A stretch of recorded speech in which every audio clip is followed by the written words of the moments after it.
Halo adik-adik semuanya. Hari ini ada cerita tentang seekor keledai yang mau sekolah untuk pertama kalinya. Namun, jangan salah sangka, si keledai ini bukan keledai biasa.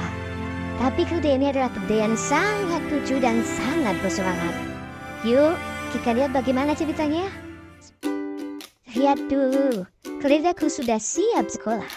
Dia pakai baju seragam loh. Pakai celana pendek merah, sepatu hitam, kaos kaki putih yang masih baru.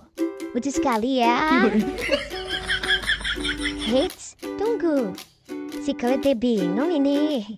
Banyak ruangan dan banyak anak-anak. Waduh, dia jadi tidak tahu harus kemana. Akhirnya, si keledai lucu ini masuk ke sebuah kelas.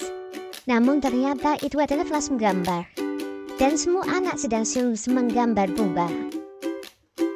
Terdengar bel berbunyi, tanda istirahat. Dan kemudian si keledai keluar ke halaman sekolah untuk istirahat. Anak-anak lain makan bekal mereka. Dan si keledai juga membuka tasnya. Hari-hari membawa bekal, dia malah membawa cerami. Hihihihihi.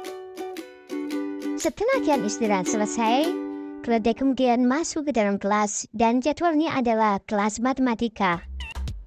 Di dalam kelas, gurunya bertanya kepada keledai itu, "Berapakah 2 tambah 2, hei keledai?" 2 ditambah 2 sama dengan... berapa ya? Ya, walaupun keledai ini bingung, tapi dia senang sekali akhirnya bisa sekolah. Lihat, dia tetap tersenyum dan siap untuk datang lagi besok hari.